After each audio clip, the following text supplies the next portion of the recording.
Welcome to Happy Homes and Gardens. I'm your host. My name is Daphne Royse. I am a real estate broker, architecture, and interior designer. Tom Kalinske is most well known for saving Barbie, and he has also transformed many toy, gaming, family entertainment, and education businesses. Tom is a former CEO of Mattel, Sega, Universal, Matchbox, and Leapfrog. Let's welcome Tom, who will share his vision of them and now. Welcome, Tom. Well, thank you. I'm happy to be with you. Please tell us who you are and how you started your career in toy and family entertainment business. Okay, oh my goodness. So I started a long time ago. I got a master's degree in business and I accepted a job with J. Walter Thompson in New York City to work in a new product development group. And one of the assignments we got was from Miles Laboratories because they needed a new children's vitamin because their existing children's vitamin called Chalks just didn't do well when Bristol Myers brought out Pals, which were animal-shaped, multicolored, fruit-flavored vitamins. And the Chalks business just disappeared. And so we had to develop a new concept for Miles Laboratories. And we did all this research, and the winning concept was Flintstones. And we went out to Elkhart, Indiana, Miles headquarters, and said, okay, you got to do Flintstones vitamins. And they said, get out of here. You're crazy. It was on primetime TV. It's now on Saturday morning. It's going away. And we said, no, you've got to do it. And so anyway, we finally convinced them to do it, and it became the #1 children's vitamin. It still is today. We did some interesting commercials with children climbing mountains or trees, and we did something called rotoscope where we had animated Fred Flintstone climbing next to them singing yabba dabba doo, Flintstones vitamins are good to chew. Anyway, the Flintstones took off. It became the #1 children's vitamin, and I think it still is today, although I don't follow that industry, so I'm not sure of that. Anyway, Mattel took note of this marketing and decided that they'd like me to come out and interview. So I did, and I joined Mattel in 1972 as a product manager on preschool toys, which were C&Cs, Jack in the Boxes, wooden putt-putt toys. And one day, the founder of Mattel came into my cubicle and said, Tom, Barbie sales declined last year. And Barbie was, of course, the biggest brand that Mattel had at that time. Still is today, by the way. But anyway, and she said, the retailers say it's over for Barbie. Toys R Us and Kmart and Target, they say it's over for Barbie. Do something else. And the Wall Street analysts, because Mattel was a public company, say, forget Barbie. Come up with another concept. It's over for Barbie. She said, Tom, my own sales force says it's over. We got to do something else. What do you think of that? I said, Ruth, that's the stupidest thing I've ever heard. Barbie will be around long after you and I are gone. And she said, that's what I wanted to hear. I'm going to talk to Ray, who was my boss's boss, about getting you on the Barbie business. So I went on the Barbie business in 1973. Business had declined from 100 million to 42 million. I changed the strategy. I changed the packaging to all pink. Believe it or not, it wasn't all pink at that time. I started doing many different types of dolls, low price dolls, high price dolls with gowns designed by famous designers like Oscar de la Renta. I did a lot of careers. Astronaut Barbie, Olympic Barbie, veterinarian Barbie, doctor Barbie, teacher Barbie, you name it. We did all these different occupations. And we got more and more retail shelf space, and the business just took off. So it grew from 42 million to 75 million to 130 million to 250 million to 350 million to 500 million. And of course, I kept getting promoted along the way as the business was doing better. And the smartest thing I did was I hired a gal named Jill Barad out of the cosmetics business who really understood segmentation and fashion and what have you. And she took it from 500 million to $1 billion. Today, it's over $1 billion. The brand is doing very, very well. The movie was a smash hit, the biggest hit of last year. They have more movies planned. So all of that was a really great experience. And I ended up becoming CEO of Mattel. I introduced Masters of the Universe. I had to improve the Hot Wheels business. I left to buy Matchbox toys out of receivership in the United Kingdom. Turned that business around.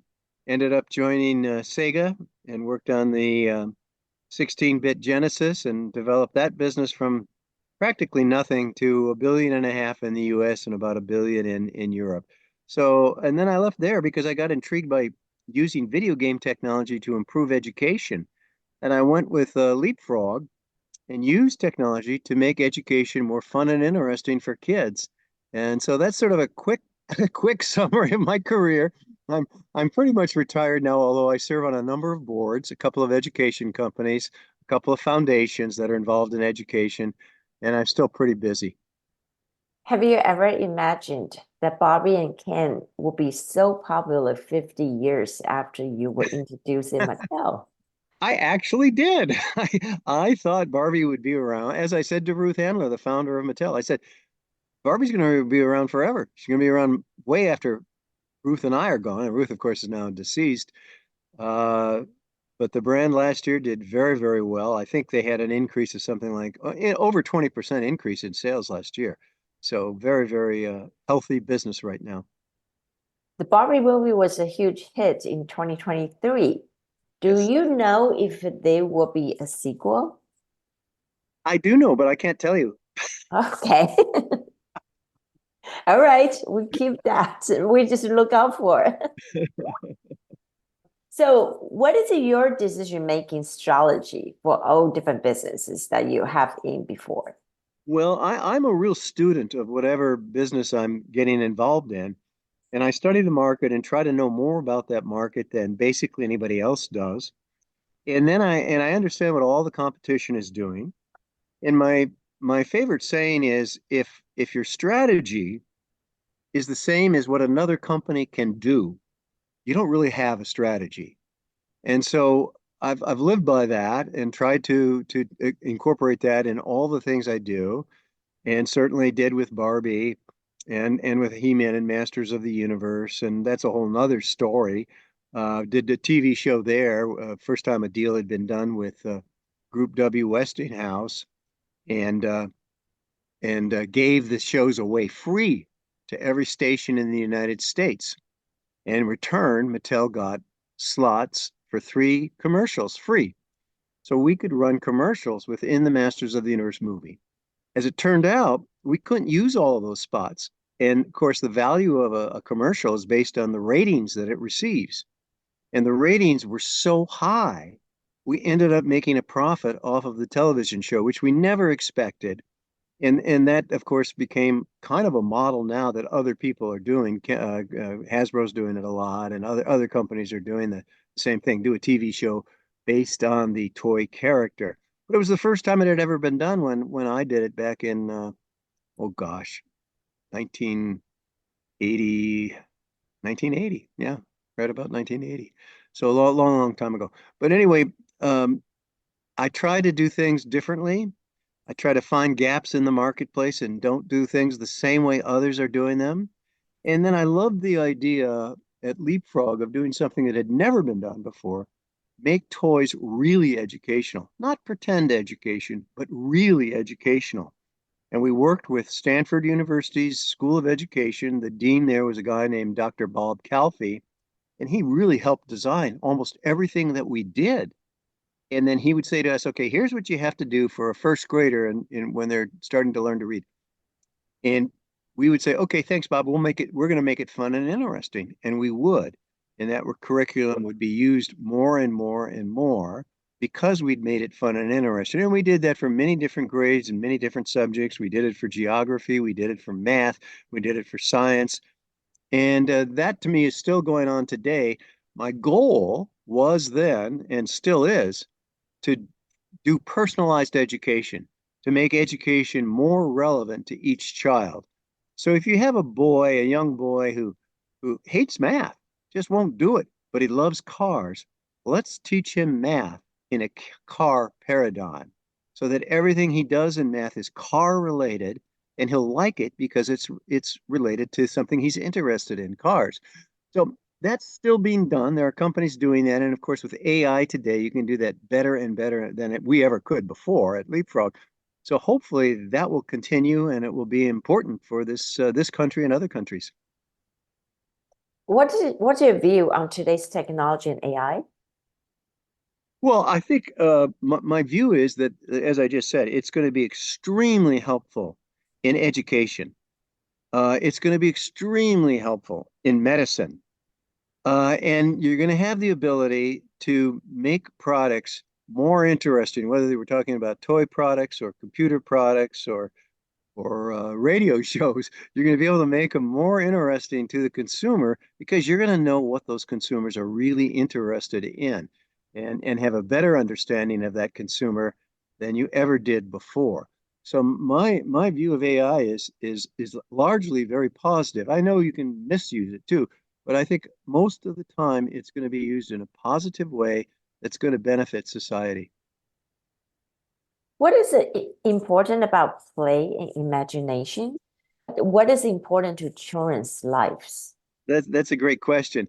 Well, there are many different experts on this, more expert than me. I mean, Maria Montessori used to say, uh, play is a child's work.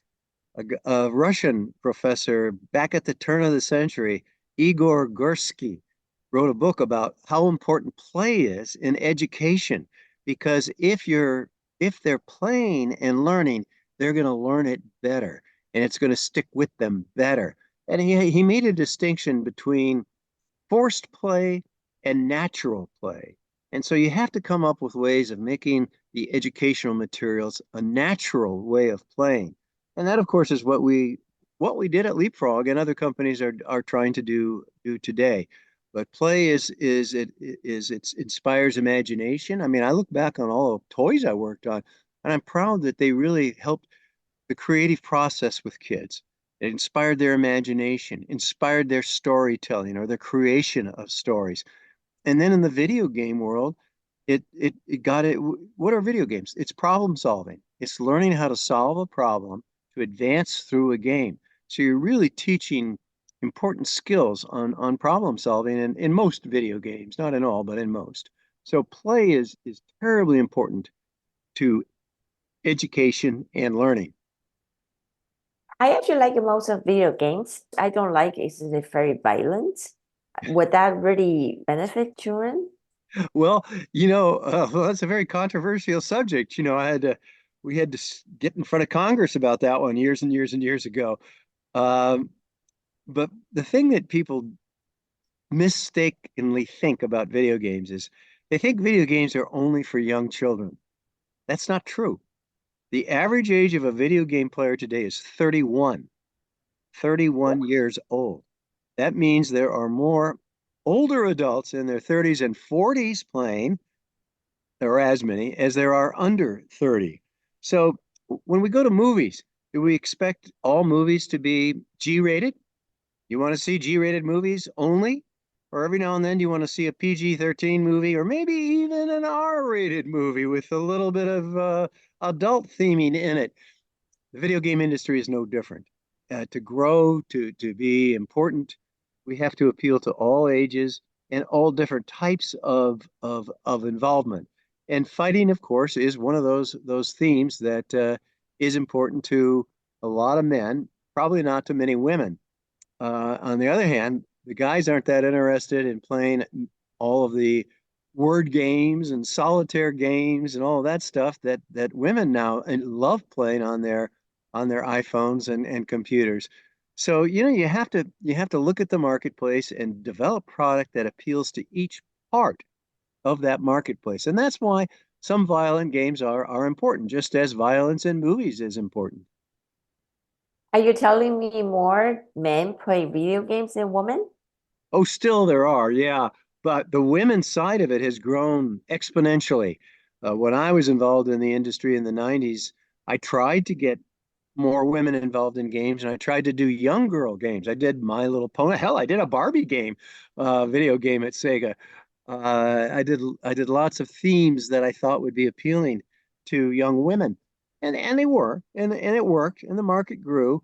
but it was a small part of the market. Today, I believe it's about 40% of the market. So it's almost equal. It's almost a 50-50 market today. You have a very accomplished career path. If you could have done one thing different in your life, what would it be? Oh my goodness. Most of the things I did, I'm very pleased about. I had some things that I wish I had been able to be more forceful on getting accomplished. For example, when I was in the video game industry at Sega, I was very close to the Sony guys. They weren't making video game consoles then. They were just learning how to do game software. And and I had a very good relationship with them. And at one point, the head of the Sony Entertainment Division, a very smart guy, a PhD from Brandeis University named Olaf Olafsson, and I, we wanted to do one game console, and it could be called the Sony Sega or the Sega Sony, whatever, didn't matter. But our theory was, hey, when you do hardware, when you do a video game console, you don't make any profit on it. All of the profit comes from the video games that are played on it. So let's do one console. We'll share the loss because there's going to be a loss. Not going to make money on the console. But whoever does the better video games benefits, whichever company does that benefits from those sales and profits. Well, at the time, Sega was much better at doing video games than Sony was. So I thought, hell, this is really a great deal if we can get this done. But we weren't able to convince the bosses in Japan to do this. And I think if we had done it, it would have changed the market dramatically. And Sega would have benefited wildly, and the market would be much different than it is today. How interesting, because I think Japanese probably has the biggest gaming industry, is it? No, no, No? the U.S. market is far, far larger. And when we did Sega in the United, when I did Sega in the United States competing with Nintendo, we actually passed Nintendo in share of market and became larger than Nintendo. And in Japan, of course, Nintendo was the largest by a long shot. And the biggest Sega ever got in Japan was a 10 to 12% market share. I had a 55% market share here in the United States. So whenever the Japanese executives would say, well, why don't you do the things that we're doing over here? I'd say, well, why should I do that? You're failing. You're not being successful. You only have a 10% market share. We've got a 55% market share in the US. They have a 50% market share in Europe. Why should we do what you're doing and not be successful? That did not endear me to the Japanese management, but it's true. That surprised me. I always thought in Asia was a bigger industry, but I guess I was wrong. Yeah, no. Yeah. The market today is almost $300 billion, the worldwide video game market, 300 billion market. It's projected to grow to 600 billion. It's already twice the size of the movie and music industries combined. It'll soon be 3 times the size of the movie and music industries combined. It is the single most used way of entertainment today, not just in the United States, but around the world. We are forcing anything be more advanced than what we see today. Well, it keeps getting better, in my opinion. I mean, frankly, if I look at a video game today, the quality, when you look at characters in the video games, you can't tell that they're not real people that are filmed. I mean, the creation of the artwork is so realistic. You can't tell the difference between a film movie and a video game. And so I think it'll just keep getting better. I think virtual reality will eventually become important in video games. I tried to do it when I was at Sega, but the machines weren't powerful enough to do virtual reality effectively. You'd put on this headset, which was heavy and big, and you'd get involved in a virtual world, but it was off-putting. It would make you dizzy. It would make you sick to your stomach. So it wasn't a great experience, but I think soon they're going to have little eyeglasses that are the same as the glasses you wear now. And those will be the virtual reality glasses that allow us to enter worlds we never knew we could enter in the future. There is a book, Console Wars, Yes, that many talks about you. yes. That book is about 10 years ago, and I know there's a second book about you will coming out soon. Would you tell us more about this book? Well, first of all, here's a copy of Console Wars. It was on the New York Times bestseller list years ago. It's still doing reasonably well in bookstores and online. You can buy it online, and there's an audio version of it as well. Uh, but a professor from UPenn is working with me on a new book, which will be my entire career, but more importantly, the lessons that I learned in my career. What did I learn when I worked on Barbie? What did I learn when I worked on Masters of the Universe and changed the male action figure market? How did I revive Matchbox in the UK, which was in bankruptcy when I went on it? And then, of course, it'll get into Sega and some of the things we did there, just as Console Wars does. But then it'll go on to Leapfrog. And as I talked earlier about using video game technology to make education more fun and interesting, and how is that working, and who's doing it well, and what have you. So that's what the book's going to be about. It's not going to be a biography so much as here's the business lessons that I learned in my career. Are you going to share some with us? I Or thought I any, just did. no, maybe a piece of a story that can more details. Yeah, it'll get into more details, I'm sure. Okay. But yeah, I mean, it's been an interesting career, and as I said a minute ago, I'm very grateful that I helped a lot of children in their imagination play, their creative play, and in their problem solving, learning how to solve problems, and frankly, at Leapfrog, learning how to communicate, helping kids learn how to communicate, and I think it's that's very important, obviously. And I'm still involved with companies that are working on helping kids learn how to tell stories, for example, because telling stories and taking stories from one language to another, taking it from the United States to Japan to the Middle East to Africa, and sharing stories from around the world with children. So that kind of thing is what I'm involved in today. That'd be nice. Language is interchangeable.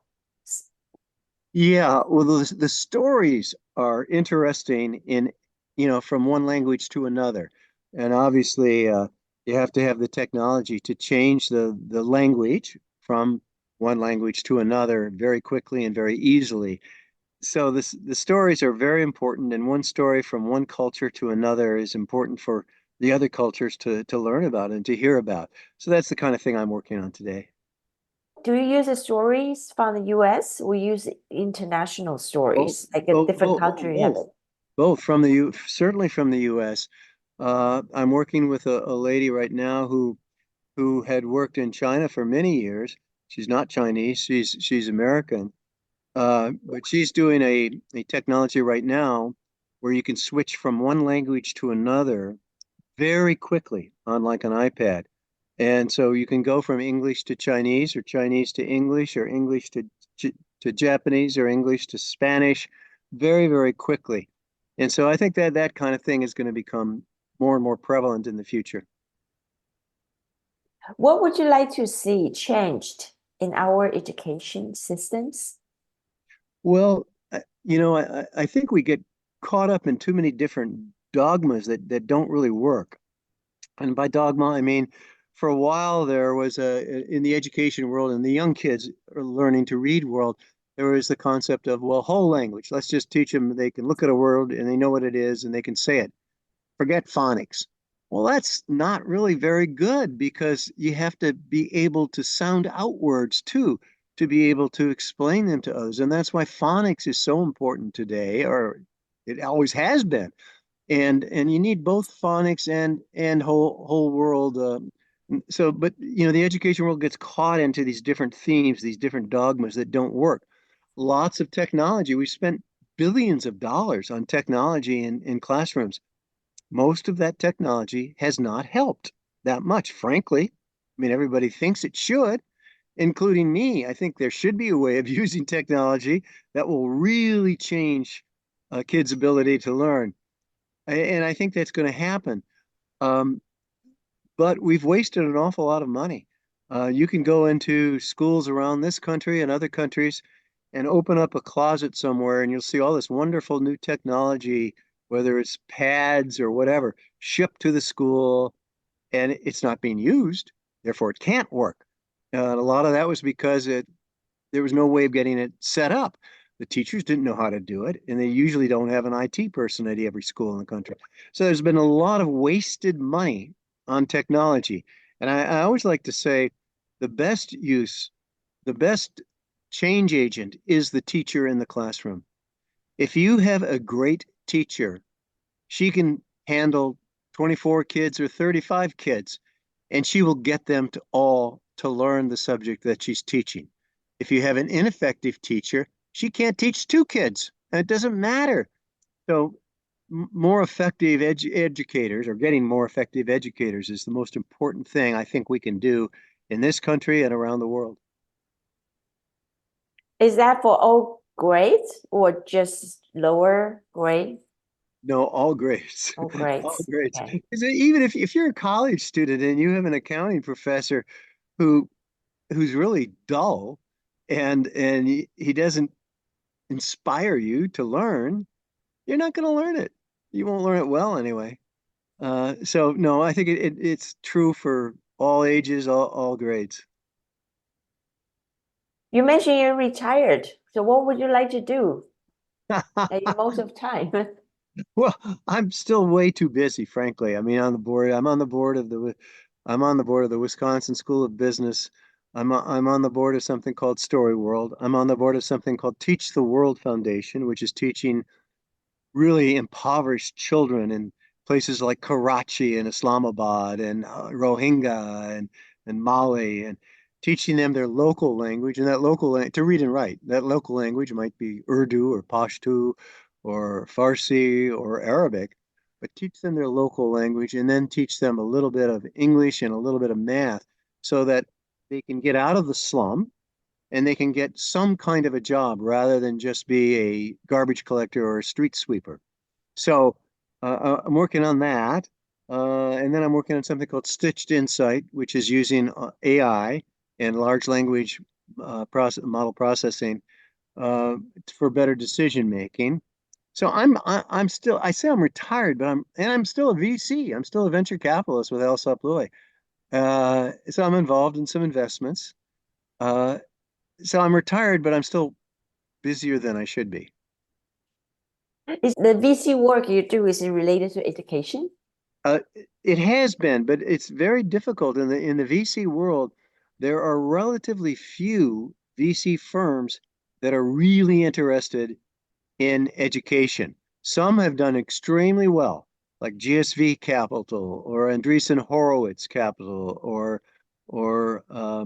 Kapoor Capital or Vinod Khoslas Capital. Uh, so some have done very, very well, but an awful lot of them just say, hey, it's too difficult. It's too hard to make money in education. Let's go do something else. And frankly, that's what was said to me when I was at Sega and I was trying to do education at Sega through a product called Pico, which was we positioned as the child's first computer. And the board of directors said to me, why are you messing around with this thing? Yeah, if you just do one new Sonic game, you'll do 5 times the amount of revenue as working on this thing called Pico. And of course, they were right. It's easier to make money in other areas than education. So that's why there aren't very many VCs that really are working in education. Well, thank you, Tom. I really appreciate your time. Learned a lot. Learned a lot about what you did. Thank you for putting up with me. You were great. Well, I really appreciate your time and thank you very much. This is a very insightful of what you did before and now, and really appreciate that you're saving Barbie. Well, I am too. Okay. Well, bye-bye. Bye.